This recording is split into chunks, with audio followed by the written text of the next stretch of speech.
yang benar adalah iman yang tidak bercampur dengan kesyirikan, kemunafikan, dan kekafiran. Ilmu yang benar. Yang dimaksudkan menjalankan saum Ramadan dengan ilmu yang benar. Ilmu yang benar yang bagaimana? Pasti Ibu akan katakan yang sesuai dengan Al-Quran dan Sunnah Rasul. Tapi bagaimana gambarannya? Puasa yang benar yang berdasarkan ilmu yang benar itu yang bagaimana? Nih, bagi ibu-ibu yang bisa menjawab dengan benar, hadiahnya umroh. Ya udah, maunya bayar sendiri ya sudah, silakan. Oh, maunya bayar sendiri ya sudah, alhamdulillah. Oh, rupanya mau bayar sendiri ya alhamdulillah kalau begitu, masya Allah. Yuk. Jadi gimana Bu? Siapa yang puasanya dengan iman yang benar kan tadi terbebas dari kesyirikan, kemunafikan, dan kekafiran. Sekarang puasa yang benar itu adalah yang berdasarkan ilmu yang benar. Yang bagaimana? Ayo, pura-pura mikirnya jangan terlalu lama.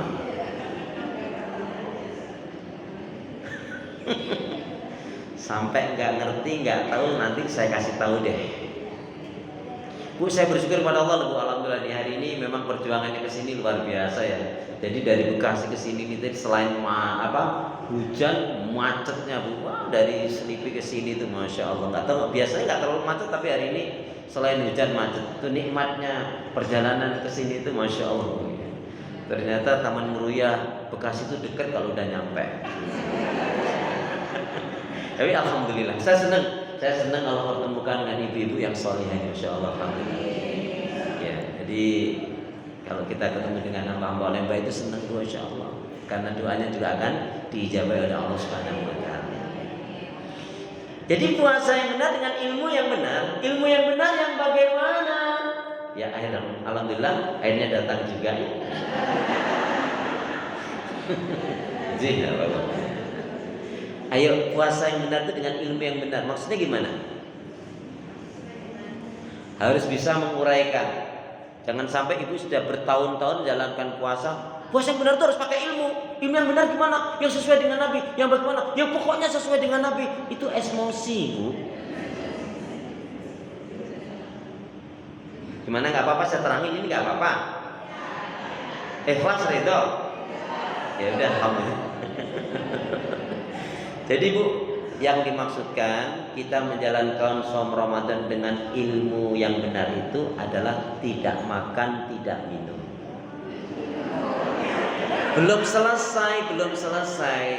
Bunga mawar berkedondong, sabar dong. Ya. Jadi yang dimaksudkan kita berpuasa dengan ilmu yang benar, tidak makan, tidak minum, tentunya dari subuh sampai maghrib. Bukan hanya itu, tidak makan, tidak minum, mampu mengendalikan emosi, hawa nafsu, dan amarah. 2. Jadi yang dimaksudkan saum Ramadan dengan ilmu adalah tidak makan, tidak minum, mampu mengendalikan emosi, hawa nafsu, dan amarah. 2. Meninggalkan kemaksiatan dan dosa. 3. Ya, yang keempat apa? Meninggalkan hal-hal yang merusak dan membatalkan puasa. Yang kelima dari Ibu, masa aku terus. Tidak makan, tidak minum, mampu mengendalikan emosi, hawa nafsu, dan amarah, meninggalkan maksiat dan dosa, meninggalkan hal-hal yang merusak, membatalkan puasa. Bu, sampai di sini saja sudah bagus loh. Tapi ada yang kelima, ini yang istimewa. Yang kelima yang gimana? Ayo, gak usah lihat kiri kanan. Pura-pura mikirnya jangan terlalu lama. Yang kelima adalah irtiqaul ibadah, meningkatkan amal ibadah. Nanti kita lihat nih, amal ibadah yang mana yang kita tingkatkan. Itu baru yang kedua. Iman yang benar, ilmu yang benar, dan pastikan Bu ikhlas lillahi ta'ala. Nah, berita gembiranya apa tadi? Akan diampuni kesalahan dan dosa yang kita lakukan. Amin. Tapi Bu, hadis yang kedua ini ngeri loh Bu. Rubba sha'imin laisa lahu min siyamihi ilal ju' wal 'atas. Berapa banyak orang yang berpuasa, dia tidak mendapatkan nilai kebaikan dari puasanya, melainkan hanya lapar dan haus. Yang bagaimana? Yang nggak pakai iman, yang nggak pakai ilmu, yang nggak ikhlas karena Allah. Nah, kita akan lihat. Itu yang, jadi yang pertama tadi targetnya sudah, keistimewaannya sudah, kemudian panduan hadisnya tadi jelas. Sekarang poin yang ketiga, hal-hal yang harus kita lakukan sebelum Ramadan. Apa yang sebelum Ramadan ini harusnya kita lakukan? Yang pertama, hal-hal yang harus kita lakukan sebelum Ramadan. Harus wajibnya di sini tentunya bukan seperti yang Allah perintahkan ya, tapi sikap seorang muslim mukmin kan lebih baik dipaksa masuk surga daripada dibiarkan masuk neraka. Itu prinsip loh Bu. Lebih baik dipaksa masuk surga daripada dibiarkan masuk neraka. Lebih baik ibu anaknya, putra putri anak ibu bekerja di satu tempat, pabrik, PT, ya warung, ya warteg, wartel atau apalah namanya, ya yang penting halal dan berkah. Walaupun gajinya 7 juta setiap bulan, enggak apa. Yang penting halal dan berkah. Walaupun 7 juta. Daripada anak ibu kerja di satu tempat yang haram cuma 2 juta lagi. Nauzubillah min. Udah 2 juta haram, najis tau. Nauzubillah min. Apa yang harus kita lakukan sebelum Ramadan? Yang pertama, tarkul ma'asi wa dzunub. Tarkul ma'asi wa dzunub. Apa artinya? Kelihatannya bukan orang Arab ya. Hondai mandel tacalia itu. Gua juga mengejar orang awal dari mulai kepada Honde mandele tacalia Bu. Jadi meninggalkan maksiat dan dosa. Jadi mau Ramadan ini pastikan Bu, kemaksiatan dan dosa harus kita tutup, harus kita tinggal. Yang buruk-buruk itu harus kita tinggal. Tutup buku. Bengkulu, Semarang. Dulu itu. Jangan sampai berulang-ulang lagi sudah mau Ramadan malah maksiat dosanya diulang yuduh. Naudzubillah min dzalik. Seperti ungkapan itu kan Bu ya, berulang-ulang kali tapi dalam maksiat dan dosa. Enggak baik orang seperti ini ya. Naudzubillah min. Nah, maksiat dosa yang mana yang harus kita bersihkan, harus kita tinggalkan? Yang pertama, pastikan kita tidak ada masalah sama orang tua. Jangan sampai kita memasuki Ramadan tapi ada kedurhakaan kita sama orang tua kita. Jangan. Ngeri loh Bu. Siapa yang dia memasuki Ramadan ternyata dia masih kondisi menyakiti orang tuanya nggak suka, orang tuanya nggak ridho, hati-hati. Puasanya tidak diterima oleh Allah, melainkan hanya lapar dan haus, capek saja. Ibu pernah nggak nyakitin orang tua? Pernah nggak jengkelin orang tua? Istighfar Bu, istighfar, tobat. Iya. Terus dosa yang mana? Yang kedua, nyakitin anak mertua.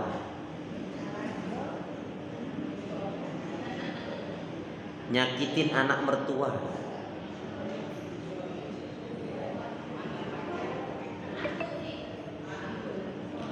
anak mertua.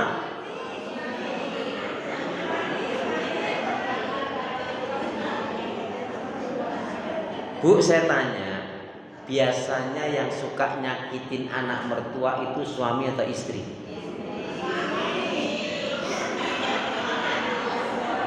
Tenangkanlah dirimu, jangan terburu nafsu.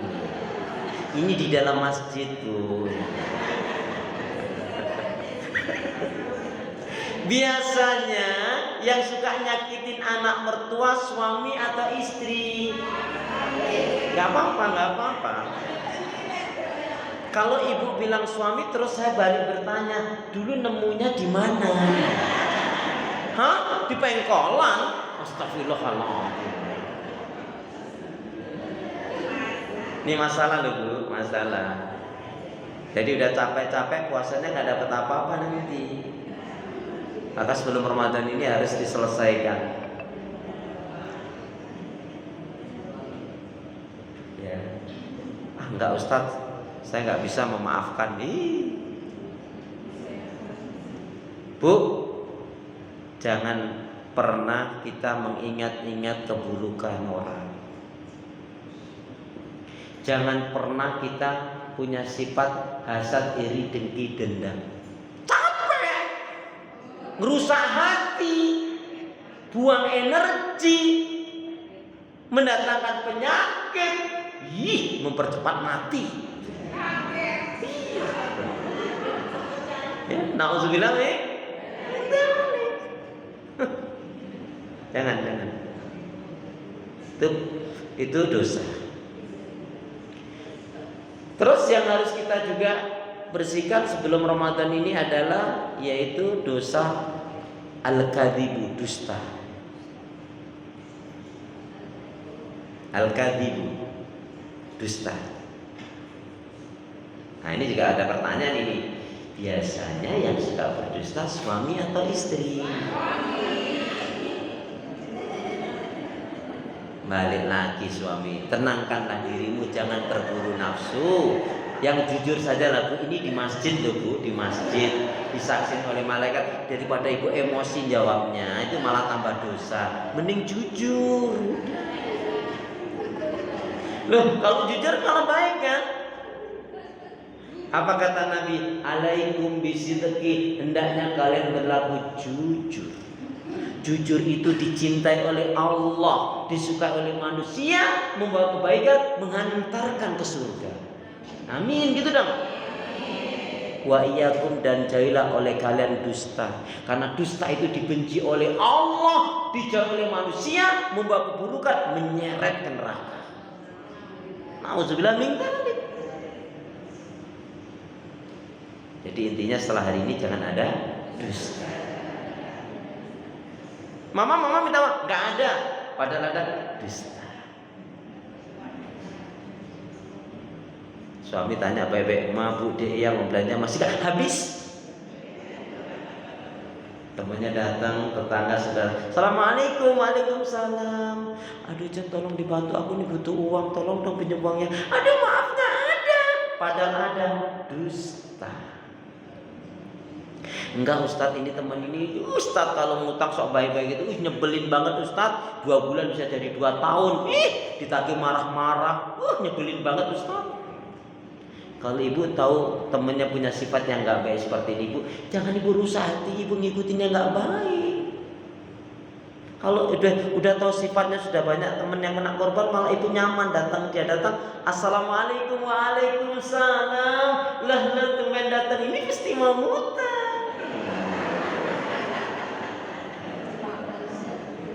Kamu tahu aja, aku mah hafal banget. Kamu kan kalau mau ngutang sok baikan gitu kan Jeng. Maaf ya Jeng ya, jangankan aku nggak punya uang, aku punya uang banyak pun nggak akan kasih pinjam kamu. Kapok aku. Boleh nggak bilang begitu? Harus.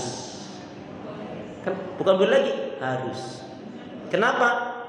Mungkin ini dipandang kasar, menyakitkan, tetapi itu jujur dan kebenaran, dan itu bisa menyadarkan orang itu lebih baik dan berpahala.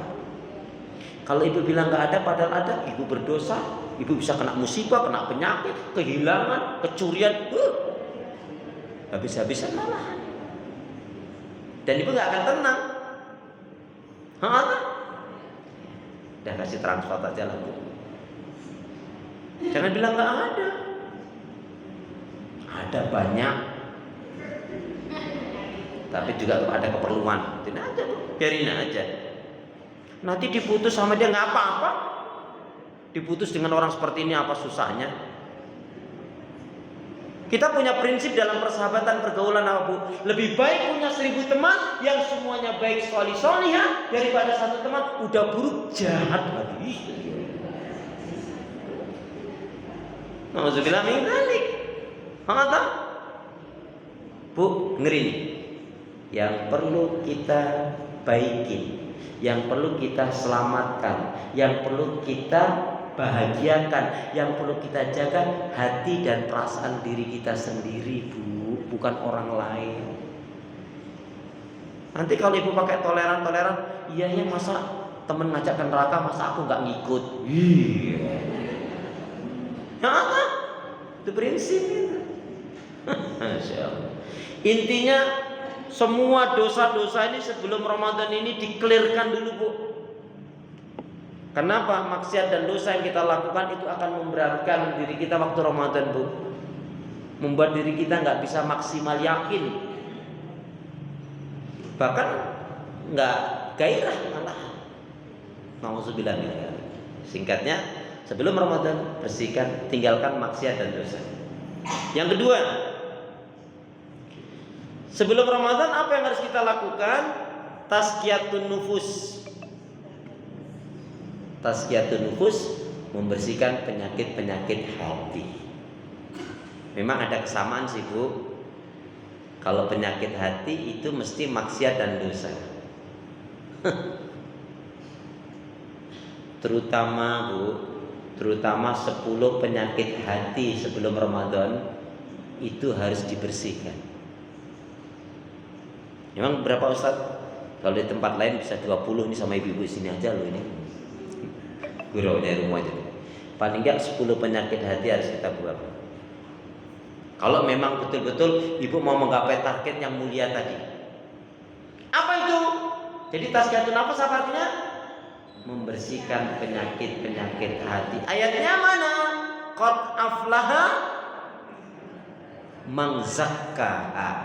Qad aflaha man zakkaha wa qad khaba man dassaha. Sungguh beruntunglah orang yang mensucikan jiwanya dan rugilah orang yang mengotorinya. Kenapa kita lakukan tazkiyatun nafas? Kenapa kita harus membersihkan penyakit hati kita? Kenapa? Biar apa? Biar apa? Kenapa kita harus membersihkan penyakit-penyakit hati kita? Kenapa? Biar apa?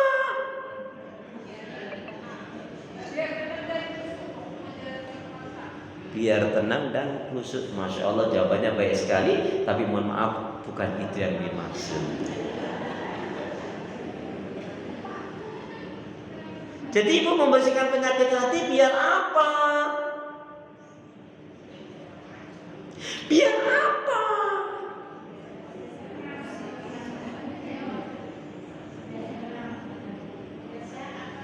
Tadi kan ayatnya sudah dibacakan.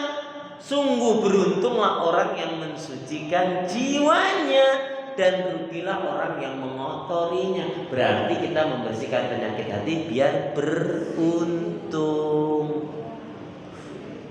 Amin gitu dong. Surat As-Sam. Surat As-Sam itu Quran saya surat yang ke-91 ayat 9-10 itu ya. Coba Qurannya sama nggak dengan Quran saya? Coba dilihat dulu.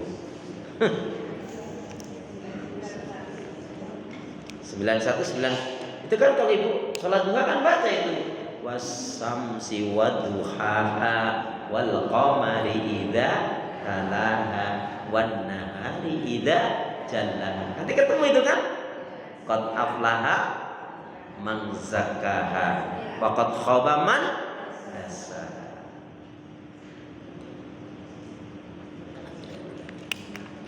Baik, satu yang harus kita bersihkan penyakit hati sebelum Ramadan. Al-qusulu fil ibadah. Yang pertama, penyakit hati yang harus kita bersihkan dari diri kita, dari jiwa hati kita adalah yang pertama adalah malas dalam menjalankan ibadah. Malih nyoba beribadah itu. Sianan malih kok. Yakin tidak? Bu, malas dalam menjalankan ibadah. Ibu pernah malas? Tanggal berapa? Bu, malas dalam menjalankan ibadah. Ini penyakit hati yang ini nanti kalau nggak dibuang akan ngerempet dong. Terus gimana caranya biar nggak malas? Semangat. Biar nggak malas, semangat. Biar semangat, jangan malas. Iya. Jadi biar nggak semangat, biar semangat, jangan malas. Biar nggak malas, udah gitu aja. Tapi betul kan?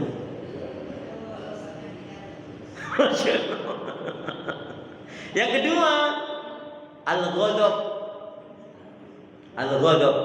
Al-ghadabu. Marah-marah.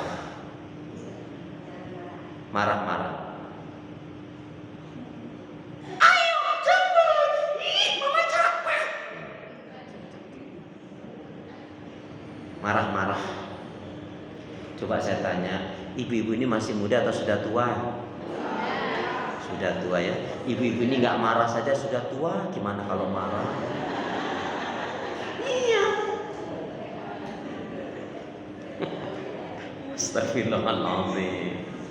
Bu, orang marah tuh nggak enak dilihat bu. Marah tuh gampang bu, tapi efeknya akibatnya panjang. Terjadinya perceraian gara-gara marah-marah. Hilangnya kepercayaan gara-gara marah. Putusnya rumah tangga, putusnya persahabatan persaudaraan juga gara-gara emosi marah-marah. Dan orang yang marah-marah itu tuh gampang marah tuh nggak dilihat wajahnya bu. Coba deh, ada baiknya ibu-ibu itu kalau bajunya ada kantongnya itu coba bawa cermin deh gitu. Begitu marah coba bercerminlah kau. Nanti akan tahu.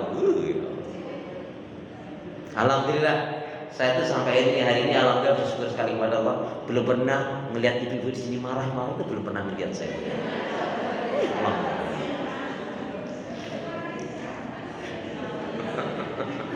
Masya Allah, Masya Allah. Bu, nggak ada manfaatnya bu. Sekali lagi bahasa saya, marah-marah itu merusak hati. Nggak manfaat, gampang, tapi efeknya panjang. Kata Imam Ghazali nih bu, khusus ini ya, saya ingatkan ada ibu. Jangan berlebih-lebihan kita memarahin anak, apalagi sampai berpilih kasih. Jangan sampai berlebih-lebihan, jangan berkeras-keras kita memarahin anak. Kenapa bu? Karena kita nggak tahu loh bu, di usia tua kita nanti kita berlabuh di anak yang mana. Tahu? Boleh jadi itu anak yang suka kita marahin, naudzubillah min dzalik ya. Malah nanti di usia tua kita malah dia yang ngopain kita. Boleh jadi seperti itu. Makanya jangan terlalu berlebih-lebihan dalam memarahi. Jangan pilih kasih, memberikan kasih sayang sama anak kita. Kalau anaknya marah, ini dong kayak kakakmu ini, kayak adikmu ini, gak kayak kamu, nyebelin. Gak boleh bu. Ada kan yang kayak gitu?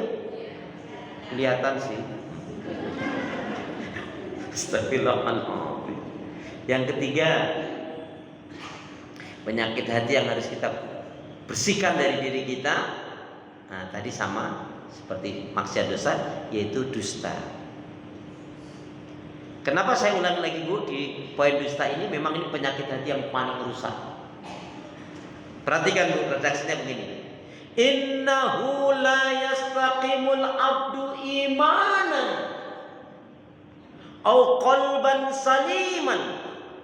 Sesungguhnya siapapun tidak akan bisa memiliki iman yang benar dan hati yang baik dan bersih kalau dia masih suka berdusta. kalau dia hobi berdusta, kalau dia senang berdusta. Berat, Bu.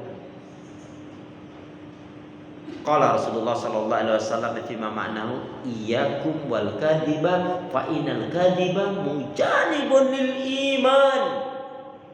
Jauhilah oleh kalian akan berbuat dusta, karena sesungguhnya dusta itu akan menjauhkan dari keimanan. Dusta itu dibenci oleh Allah, dijauhi oleh manusia, membawa keburukan, menyeret ke neraka. Na'udzubillah nih.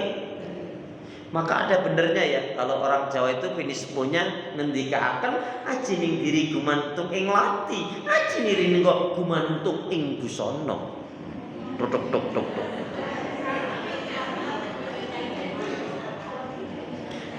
Bukan indah mengerti kok. Ondai mandele. Aji ning diri gumantung ing lati, aji niri kok gumantung ing busana. Harga diri seorang wanita, baik tidaknya wanita itu lihat dari tutur kata bicaranya dia. Makanya kalau seorang laki-laki kok punya istri, udah kurang cantik, judes, cerewet, bawel, nyinyir, musibah banget ya. Alhamdulillah di sini wanita-wanita yang sholihah, amin. Tiap malam tahajud, tiap hari baca Al-Quran, banyak doa zikir istighfarnya, pemaaf penyantun, penyabar, dermawan, gak pernah marah-marah, gak berdusta, amin ya. Yang keempat,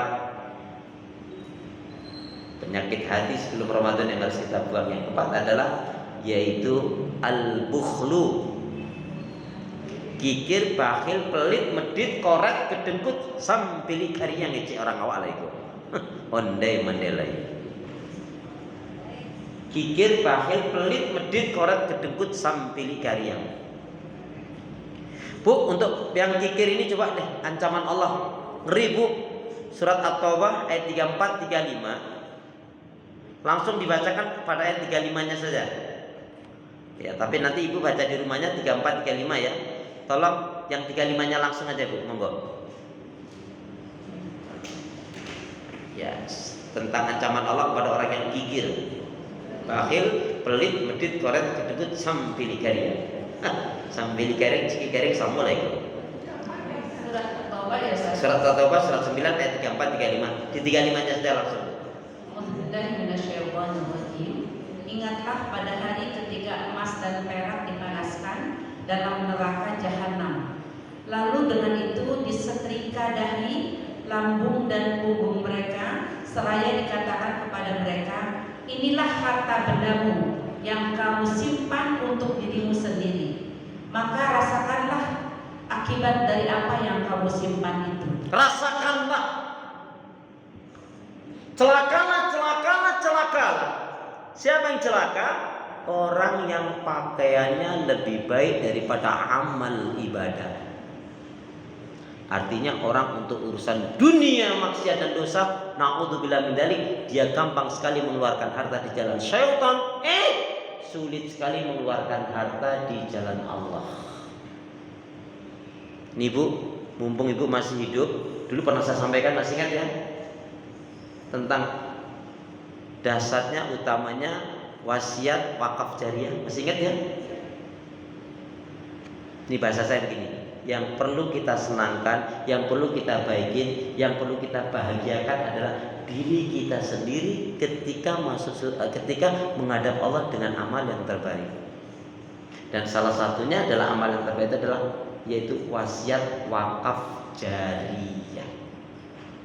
Ini contoh. Kalau pakai wasiat itu kan bisa sepertiga. Jadi kalau ibu punya uang, misalkan nilai warisan ibu itu anggaplah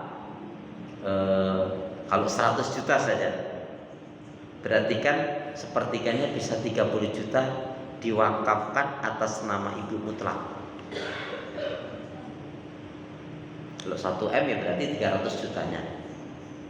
Sekarang kalau itu ibu tidak sempat mewasiatkan wakaf jariah, ibu meninggal, harta hanya menjadi waris. Waris sangat tergantung anak, Bu. Ya kalau dia ngerti, kalau dia paham, kalau dia solih-solih, anak nggak masalah. Gimana mantu? Dan sudah, kakak, gimana ini kakak mau wakaf jariah untuk mama berapa ya? Mama itu orangnya rajin ngaji, baik badannya. Kakak aja deh, 7 juta aja. Ya udah, kalau kakak 7 juta, aku 5 juta aja. Padahal kalau ibu Parsia tadi bisa 30 juta, bisa 100 juta. Sekali lagi, yang perlu kita baikin, yang perlu kita senangkan, yang perlu kita bahagiakan adalah diri kita sendiri ketika menghadap Allah dengan amal yang terbaik, dan salah satunya adalah wakaf jariah. Ibu cukup berwasiat. Kalau anak nggak menunaikan, urusan dia dengan Allah. Lagian Bu, kita tidak mewariskan apapun, Bu. Anak kita tetap dijamin kok rezekinya oleh Allah. Tidak ada jaminan karena kita memberikan warisan yang banyak, malah anak nggak tengkar, anak nggak ribut. Tadi yang perlu kita baikin, yang kita senangkan, yang kita bahagiakan, ya diri kita sendiri menghadap Allah dengan amal yang terbaik. Tuh memaknainya ya. Baik. Yang ke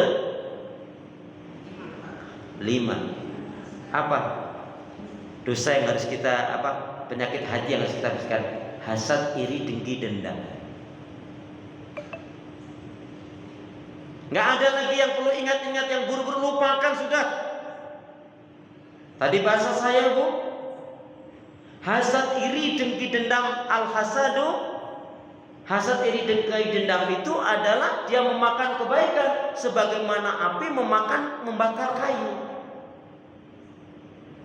Sekarang saya tanya, apa yang ibu ketahui dari 113? Apa yang ibu ketahui dari 113? Apa yang ibu ketahui dari 113? Bu mau tahu? Mau tahu?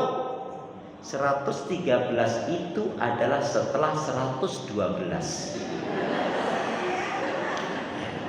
dan sebelum 114, yaitu surat yang ke 113, surat Al-Falaq. Kan di situ nggak boleh kan kita hasad, iri, dengki, dendam? Kan? Capek, buang energi, ngerusak hati.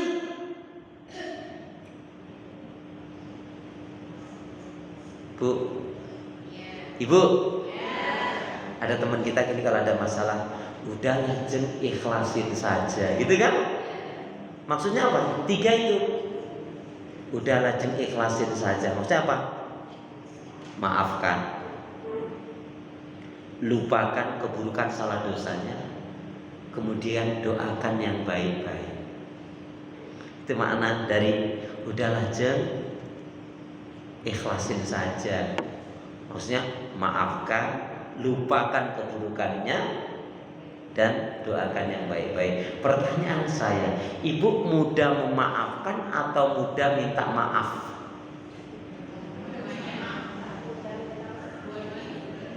Coba, jangan terburu nafsu, tenangkanlah diri.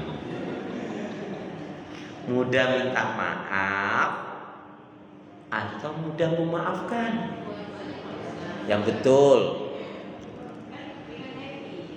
Coba saya tanya, kalau ada teman, saudara ibu, tetangga ibu, nyakitin, menjengkelin banget, dolim banget sama ibu, jahat banget sama ibu, bisa ibu memaafkan? Mau ibu maafkan? Yakin bisa memaafkan? Enggak yakin saya. Dosanya berat sekali, Bu. Dosanya apa? Dia ngajak selingkuh suami ibu.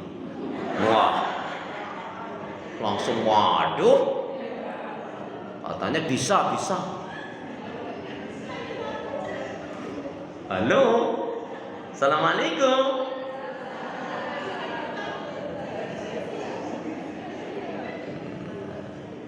Nauzubillah. Yang ke-6, penyakit hati yang harus kita buang dari diri kita. Yang ke-6, yaitu kebiasaan latah, gibah, ngerumpi, ngegosip. Latah, gibah, ngerumpi, ngegosip.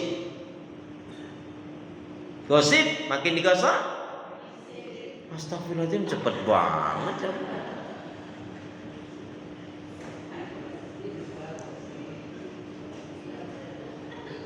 Bu, ketika ibu ngomongin orang lain, itu sama saja ibu menukar pahala ibu dengan dosa. Jadi pahala ibu berpindah ke dia, dosa dia pindah ke ibu. Memang ada kesamaan, baik laki-laki atau wanita masuk neraka, ada kesamaan laki ataupun wanita masuk neraka dikarenakan lidahnya. Karena lidah harus dijaga, tak bertulang. Karena lidah tak bertulang, bukan. Karena lidah harus dijaga. Salamatul insan fi hifdzil lisan. Keselamatan seseorang tetap pada penjagaan lidahnya. Mulutmu lidahmu adalah